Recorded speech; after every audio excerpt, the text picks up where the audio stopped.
नमस्कार मित्रांनो, ठरलं तर मग या मालिकेच्या आजच्या भागात आता अश्विनने काय स्टॅट घेतलाय, त्यासोबत सायलीची प्रेग्नन्सी कळल्यानंतर नेमकं मालिकेत काय घडतंय तेच आपण या भागामध्ये पाहणार आहोत. तर व्हिडिओ शेवटपर्यंत नक्कीच बघा. सगळ्यात आधी आपण पाहतो की सायली झोपलेली असते. अचानक सायलीच्या फोनची रिंग वाजते. तसा आता सायली फोन रिसीव्ह करते तर प्रतिमा आत्यांच्या सायलीला कॉल आलेला असतो. तर प्रतिमा आत्या आता सायलीला म्हणत असते, "तात की सायली, मला पूर्ण आजीकडून कळलं म्हणजे पहिल्यांदा तू तन्वी म्हणून जिथे चष्मा ठेवायचीस ना, तिथेच चष्मा ठेवलेला होतास आणि मग काय आम्हाला तर आता तुझ्यामध्ये ना खरंच तन्वी दिसायला लागले." सायलीला आता प्रतिमा आत्या जे काही बोलत असतात ना त्या सगळ्याचा त्रास होत असतो. म्हणजे सायली सगळ्या काही जुन्या गोष्टी आठवू लागते. जसं की तिच्या आयुष्यात आता जेव्हापासून पूर्ण आजीने तिला तन्वी बोलायला सुरुवात केली आहे ना, तेव्हापासून एक एक क्षण ती आता आठवत असते. आणि जेव्हा या सगळ्या क्षणांची ती आता आठवण काढत असते ना, तेव्हा आता तिला समजत असतं की चला काही झालं तरी सुद्धा तिला सारखे तिच्याचमध्ये तन्वीचे भास का होतायत याच रहस्य काही उलगडत नसतं. ती थोडी टेन्शनमध्ये असते. प्रतिमा आत्या मात्र फोनवर बोलत असतात आणि म्हणत असतात की मला कळतं तुला हे सगळं काही जड जात असणार आहे, पण नक्कीच तू हे नाटक व्यवस्थित पार पडतेस हे सुद्धा तुझ्या बोलण्यावरना तुझ्या वावच्याकरणा सगळ्यावरना दिसत आहे. अस देखील प्रतिमा आत्या आता सायलीला बोलत असतात. मग सायलीला तो प्रसंग सुद्धा आठवतो जेव्हा सायली पूर्ण आजी कल्पना सगळे जण आता जीवा देवासमोर उभे होते, तेव्हा एकत्रच ती लोक आता ते श्लोक म्हणत असताना ते जे काही आठवत असत तो सळगा प्रसंग आता विचारात तो घेत असते. आणि तेव्हाच ना तिला तेव्हा सुद्धा रिअलाईज होतं की नाही, खरंच ती गोष्ट बरोबर आहे. म्हणजे आपण पण जो विचार करतोय म्हणजेच मी तन्वी आहे का काय असा मनातमध्ये विचार तिच्या आता येऊ लागलेला असतो. तर इकडे आता अश्विनला अर्जुनने कॉल केलेला असतो. त्यामुळे अर्जुन खूप जास्त घाईने निघायचं असतं म्हणून पटकनच तो निघत असतो. तेच आता त्याला म्हटलं जातं. तो सांगत असतो की माझं जरा काम आहे आणि यासाठी मी जरा जाऊन येतो. कारण आहे ना मला जावं लागणार आहे, इमर्जन्सी आहे ना, म्हणून मी जाऊन येतो पटकन असं बोलून तो आता बाहेर पडतो. तेवढ्यातच इकडे प्रताप, कल्पना आणि त्यासोबत अस्मिता आणि पूर्ण आजी देवळ्यात जाणार असतात. तर जाताना विमललाही सांगतात की आम्ही देवळ्यात जात आहोत म्हणून. मग आता इकडे अर्जुन घरात नसतो. सैली एकटी असते. सैली रूममध्ये आराम करत असते. बाकी सखी जण आता निघालेले असतात, ते म्हणजे देवळ्यामध्ये जायला. पूर्ण आजीना अस्मिताला घेऊन सुद्धा प्रताप निघालेले असतात. अश्विनला रूममध्ये नाश्ता देशील एवढं प्लीज कर असंही आता कल्पना सांगत असते. आणि तेवढ्यातच विमल म्हणत असते की नाही अश्विन भाऊजी तर ते निघून गेलेले आहे, त्यांना ना हॉस्पिटलमध्ये इमर्जन्सी आली म्हणून काहीच असं म्हटले. ते त्यावर आता खरंच तो हॉस्पिटलमध्ये गेला असेल ना की काही त्याच्या मनात अजून वेगळं चालू असेल. त्यावर आता कल्पनाला प्रताप समजवतात आणि म्हणतात की नाही, खरंच तो हॉस्पिटलला गेला असेल. मला माहिती आहे ना, उलट आहे ना, कामामध्ये जेवढं तो मन रमवेल ना तेवढं त्याच्यासाठी चांगलं आहे. आणि मग राहू दे, तो जे काही करतोय ना ते उत्तमच करतोय, बरं झालं चल असंही आता म्हटलं जातं. आणि जेव्हा या सगळ्या काही गोष्टी बोलल्या जातात ना, तेव्हा मात्र सायली आणि प्रतिमा पुन्हा एकदा फोनवर बोलत आहे हे दाखवलेलं असतं. सायली आणि प्रतिमा आत्या बोलत असतानाच प्रतिमा आत्या सायलीला म्हणत असतात की मला पूर्णाने हे सुद्धा सांगितलं की बरोबर त्याच ठिकाणीने तो चष्मा ठेवला होता. मग सायलीच्याही लक्षात येतं की हो बरोबर, मगाशी सुद्धा ही लोक मला तेच म्हणत होते की तन्वीने जिथे चष्मा ठेवला तिथेच मी कसा काय ठेवला. म्हणजे प्रत्येक ठिकाणी हा योगायोग कसा काय असू शकतो असा विचारही मनामध्ये आता सायलीच्या येऊ लागलेला असतो. प्रतिमा जी आहे ती आता बोलून झाल्यानंतर फोन ठेवून देते. रतिमाने फोन तर ठेवलेला असतो, पण आता सायलीच्या मनामध्ये सारखे तेच विचार येऊ लागतात. खरंच ना, ही गोष्ट बरोबर आहे. प्रतिमा, आत्या जसं बोलल्या तसं मी तिथेच बरोबर कसा काय तो चष्मा ठेवला, या विचारांमध्येच आता ती हरवून गेलेली असते. आणि मग तेव्हाच ना तिच्या लक्षात येतं की नाही, काहीतरी गडबड आहे. आपण एकदा पुन्हा त्या जागेवर जाऊन बघायचं का. म्हणजे तिला असं वाटत असतं की ती जेव्हा पुन्हा जाईल तेव्हा तिला पुन्हा काही गोष्टी आठवतायत का, आणि म्हणूनच मग आता त्या पुन्हा काही गोष्टी आठवतायत का असा विचार करूनच ना आता ती पुन्हा बाहेर पडते. इकडे आता अश्विन जेलमध्ये आलेला असतो आणि तेव्हाच ना जेव्हा समोर प्रिया असते तेव्हा तो अर्जुनला म्हणतो की मी तुला सांगितलं होतं की या बाईचं तोंडही मला बघायचं नाहीये, आणि तरीसुद्धा तू मला इथपर्यंत घेऊन आलायस का, आणि कशासाठी. त्याच वेळेला आता तुला मी म्हटलं आहे की या मूर्ख स्त्रीचं तोंड बघण्यामध्ये कोणताही इंटरेस्ट नाहीये. पण त्याच वेळेला तिकडे ना आता हसतसत प्रिया म्हणत असते की तू मला भेटायला येशील हे मला माहिती होतं. अर्जुनने सांगितल्या क्षणी तू माझ्यासाठी आलास, मला खूप बरं वाटलं असं देखील आता म्हटलं जातं असतं. आता अश्विन म्हणत असतो की मला हिच तोंडही बघायचं नाहीये, मी जातो. आणि असं बोलून अश्विन चाललेला असतो. तेच अर्जुन त्याला थांबवतो. अर्जुनला आता अश्विन म्हणत असतो की काय झालं आहे दादा, मी तुला सांगितलं ना मला हिच तोंडही बघायचं नाहीये, तरी तुला इथे बोलावलंस. आता एकही क्षण मी इथे थांबू शकत नाही. अर्जुन आणि चैतन्य अश्विनला थांबवत असतात. ती काय बोलते हे तरी निदान ऐकून घे असं म्हणतात. त्यावर आता अश्विन अर्जुनवर चिडतो आणि आता तू काय हिची वकिली करणार आहेस का, म्हणजे तू आता हिच्या बाजूने बोलणार आहेस का असंही आता म्हटलं जात. त्याच वेळेला आता प्रिया काय बोलते ते तरी ऐकून घे. मग आता प्रिया म्हणत असते की अश्विन, माझ्या पोटात तुझं बाळ आहे, मी तुझ्या बाळाची आई होणार आहे, सुभेदारांचा वारस माझ्या पोटात आहे असंही आता म्हटलं जात असतं.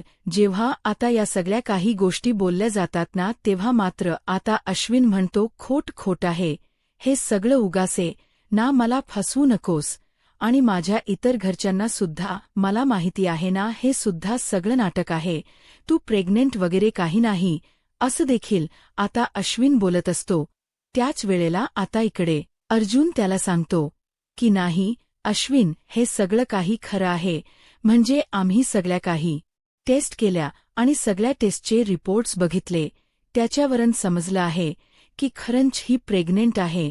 आणि जेव्हा अश्विनला हे समजतं तेव्हा सुद्धा अश्विनना एकदम शूर असतो, कारण त्याने ठरवलेलं असतं की या बाईसोबत आता आपण कोणतेही संबंध ठेवायचे नाहीत. आणि ते शब्द तो खरे करत असतो. म्हणजे जरी तिची प्रेग्नन्सी त्याला कळलेली असली ना तरीसुद्धा त्याला आनंद झालेला नसतो, कारण प्रियाने आतापर्यंत एवढे कारनामे केलेले असतात. सरळ तो म्हणत असतो मला हे बाळ स्वीकारायचंच नाहीये, कशावरना हे बाळ माझंच असणार आहे, कारण हिने आतापर्यंत आपल्यासोबत किती खोटाडेपणा केला आहे आणि हिचे इतके अखेर्स होते, तर या सगळ्यावरना मी कसा काय विचार करू की हे बाळ माझंच आहे. म्हणून तर इकडे अर्जुनही म्हणत असतो की बघ ती काय म्हणते ते तर एकदा ऐकून घे. तर इकडे पुन्हा एकदा लगेचच प्रिया रडत म्हणत असते की अश्विन, ऐक ना, तुझ्या माझ्या प्रेमाचं प्रतीक आपल्या बाळ आता जन्माला येणार आहे. बघितलंस का, शेवटी या बाळानेच आपल्या दोघांना एकत्र आणलं. म्हणजे मला असं वाटत होतं की कायमचं आयुष्य मला इथे काढावं लागेल, पण आपलं बाळ या जगात येते ना हेच ऐकून मला आनंद झालाय. मी ना आपल्या बाळाची व्यवस्थित काळजी घेईन आणि आपल्या घरातल्यांची सुद्धा एकदम आदर्श सून बिन सुविधांची. मग तर झालं. प्लीज ना अश्विन, आता तरी मला समजून घे ना, मी पुन्हा चुकीचं नाही बघणार रे अश्विन, पण प्लीज इथून मला बाहेर काढ. हे बघ ना, तुझं बाळ आहे माझ्या पोटात. असोही आता ती पोटाला हात लावत अगदी अश्विनच्या हात आता तर बोलत असते, पण अश्विनने आता तिचा हात झिडकारलेला असतो. त्या स्त्रीचा त्याला स्पर्शही नको असतो आणि म्हणूनच तो सरळ म्हणतो की मला हात लावायचाही प्रयत्न करू नकोस, मी तुला पहिल्यांदाच सांगतोय. आणि राहिला प्रश्न या बाळाचा, हे बाळ माझं नाहीये कशावरून, हे बाळ माझं आहे कारण तुझे अखेर्स आणि तुझ्या या सगळ्या गोष्टी मला माहिती आहेत. पण त्याच वेळेला आता प्रिया म्हणत असते की नाही अश्विन, तुझा काहीतरी गैरसमज होतोय. तू वाटल्यास DNA टेस्ट कर, तूच कोणतीही टेस्ट करून घे, मी करायला तयार आहे. पण हे बाळ तुझं आहे. मी एवढं घाणेर कृत्य कुठेही केलेलं नाहीये. जे काही आहे ते सगळं तुझं आहे. असंही आता इथे प्रिया जी आहे ती अश्विनला बोलत असते. पण अश्विन हे ऐकायलाच तयार नसतो. अश्विनला हे सहमतच होत नसत, कारण हे खोटाडा आहे. म्हणजे ही खोटाडी, तर हे बाळही खोटाड. हिच्याबरोबर जे संस्कार झाले ते बायावरही असणार आहेत. आणि त्यामुळे त्याने बाळ स्वीकारायला पूर्णपणे नकार दिलेला असतो. इकडे सायली जुन्यातून उतरत असते आणि तिला सारखं प्रतिम आत्यांचं जे काही बोलणं आहे ते आठवत राहतं. प्रतिम आत्यांचं सारखं बोलणं आठवल्यामुळे ना तिला प्रचंड असा त्रास होत असतो. तिला आता कळत नसतं की काय रिएक्ट करू. मग आता ती बाहेर जिथे गार्डनमध्ये तिथे हे ठेवलेलं असत ना, जिथे तिने चष्मा, त्याच ठिकाणी ती आता जाण्याचा निर्णय घेते. कारण पूर्णा आजींचे शब्द सुद्धा तिला आठवतात. पूर्णा आजीने सुद्धा म्हटलेलं होतं की इकडे बरोबर तन्व ठेवायची, तिथेच चष्मा तू अजूनही ठेवलेस. तू हे घर सोडून जाईल, मग मी घरात थांबणार नाही, हेही आता तो म्हटलेला असतो. आणि त्यामुळे का होईना अर्जुनला आता त्याला प्रॉमिस हे द्यावाच लागतं की मी ही गोष्ट कोणाला सांगणार नाही आहे. मग आता अर्जुन म्हणतो की तू काळजी करू नकोस, पण तू कुठेही जायचं नाही, तू माझ्याबरोबरच राहायचं, मी ही गोष्ट कोणालाही सांगणार नाही. अर्जुनने सुद्धा त्याला प्रॉमिस केलेलं असतं. तर आता अश्विन जो आहे तो एवढं सगळं जेव्हा बोलतो तेव्हा मात्र आता अश्विनने ज्या काही गोष्टी सांगितलेल्या असतात त्या सगळ्या गोष्टींना अर्जुनचा पाठिंबा असतो. अर्जुन म्हणत असतो की तू जो काही निर्णय घेशील त्याच्या पाठीशी आम्ही असू, पण तू स्वतःला वाईट वाटून घेऊ नकोस, असं देखील बोलून आता कसं शांत केलं जात असतं. कारण अश्विनची हालत आहे त्यांना खूप जास्त बेकार होती. म्हणजे अश्विनला या सगळ्या परिस्थितीत सावरून घेणं सुद्धा गरजेचं होतं आणि त्यासाठी हे लोक सगळेजण प्रयत्न करत होती. आणि अश्विन आता हे जे काही बोलला होता ते सगळं बोलून तो तिकडून निघून जातो. पण आता इकडे अर्जुन जो आहे तो प्रियाकडे बघत असतो, कारण आता प्रियाची अवस्था खूपच जास्त बिकट झालेली होती. प्रिया म्हणत होती की हे सगळं काय आहे, प्लीज तू तरी समजवणारे रे. अर्जुन असं काय करतोयस, अर्जुन प्लीज प्लीज तू तरी त्याच्याशी बोल. पण दुसरीकडे मात्र मी का बोलू त्याच्याशी, आणि काय बोलण्यासारखं राहिलं का मुळात आहे ना. बाळ ही जो कल्पना असते ना ही एक वेगळीच असते. एखाद्याच्या आयुष्यात एक नवीन बाळ येणार आहे ना, तेव्हा त्या स्त्रीला, त्या पुरुषाला इतका आनंद झालेला असतो ना की तो आनंद ती शब्दात सांगू शकणार नसते. पण इकडे तर सगळंच उलट घडते. तू जे काही केलेस ना त्याचेच हे भोग आहे आणि म्हणूनच तुला ते सगळे भोग भोगावे लागतील. हे सुद्धा आता अर्जुनने ठामपणे या प्रियाला म्हटलेलं असतं. प्रिया सांगत असते की अर्जुन तू तरी समजाव प्लीज, असं करू नको. पण आता जो काही निर्णय अश्विनचा असतो त्याला आता अर्जुनचा पाठिंबा असतो. दुसरीकडे आता पाहायला मिळत असते की सायली जी आहे ती आता त्या जागेवर जाते. सायली जेव्हा त्या जागेवर जाते तेव्हा इकडे तिकडे जाऊन सगळीकडे शोधत असते. आणि जेव्हा त्या सगळ्या गोष्टींचा विचार ती करते तेव्हा त्या झाडाच्या मागे उभं राहून ती आता बघत असते. आणि तेव्हाच ना तिथे आता तिला छोटीत नवे दिसते. आणि छोटीत नवे दिसल्याबरोबर आता ती विचार करते की मला आता ही का दिसते. म्हणजेच आता तिच्या मनात विचार येऊ लागतो की ही मला का बरं दिसत असेल. असे विचार ना मनामध्ये सारखे तिचे येत असतात. आणि मग ती विचार करते की नाही काहीतरी चुकतं, काहीतरी गडबड आहे असंही कुठेतरी तिला वाटत असतं. आणि त्यामुळेच ना ती थोडा टेन्शनमध्ये आलेली असते. ती म्हणत असते की नाही काहीतरी गडबड आहे, प्लीज प्लीज जरा थांबा. आणि त्यानंतर मात्र जेव्हा ती छोटीत नवीन जी आहे ना ती तिथे असणारी ती जमीन जी आहे ती माती बाजूला करत असते, अगदी सायलीप्रमाणेच ते जेव्हा सायलीला चित्र दिसतं तेव्हा मात्र सायली आता हडबडून जाते.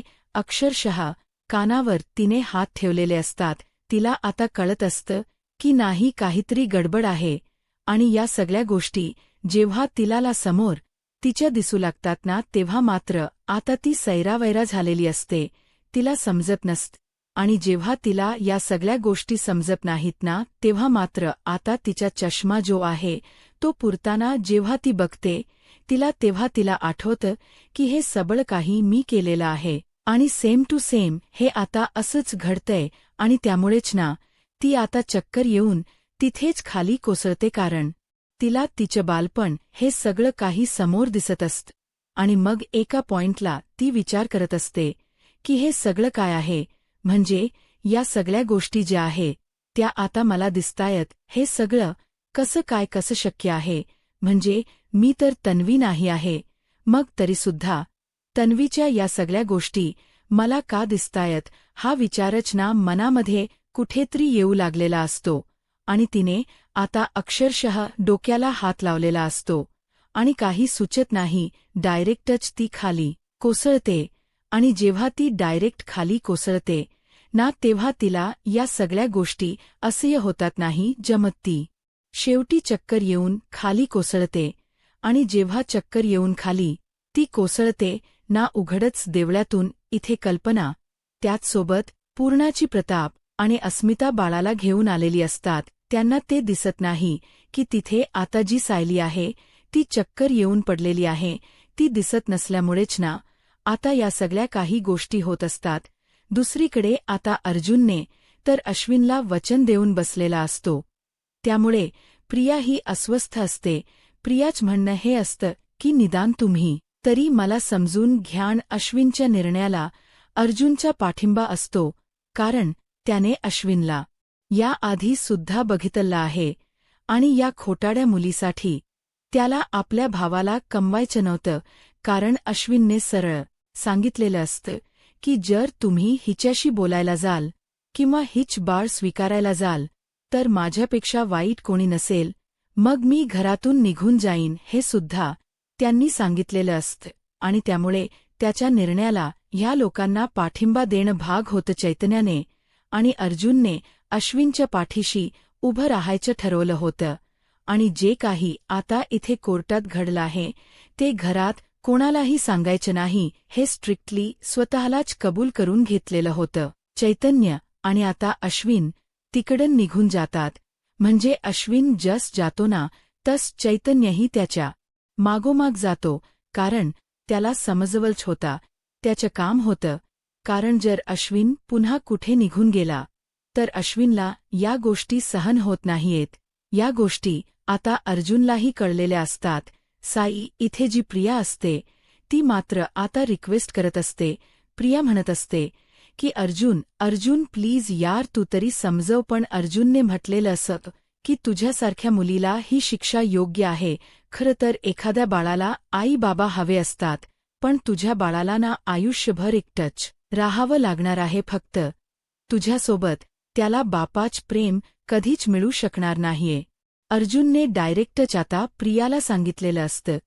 त्यामुळे आता प्रियाला तर अजूनच टेन्शन येतं, कारण प्रियाला वाटलेलं होतं की या बाळाच्या निमित्ताने का होई ना मला बाहेर पडता येईल, मला या सुभेदारांच्या घरात पुन्हा घुसता येईल. पण आता अश्विननेच तिला स्वीकारायला नकार दिलाय म्हटल्यावर अर्जुनही आता काहीच करू शकत नाही. कारण ती अर्जुनला बेलचा अर्ज करायला सांगत असते, पण अर्जुनला हे सगळं करून उपयोगच नसतो, कारण अश्विनने स्वतःहूनच नकार दिलेला असतो. आणि आज माझ्या भावाची जी अवस्था आहे ना याला सर्वस्वी तू जबाबदार आहेस, हे देखील अर्जुनने आता डायरेक्टच तिला सांगितलेलं असतं.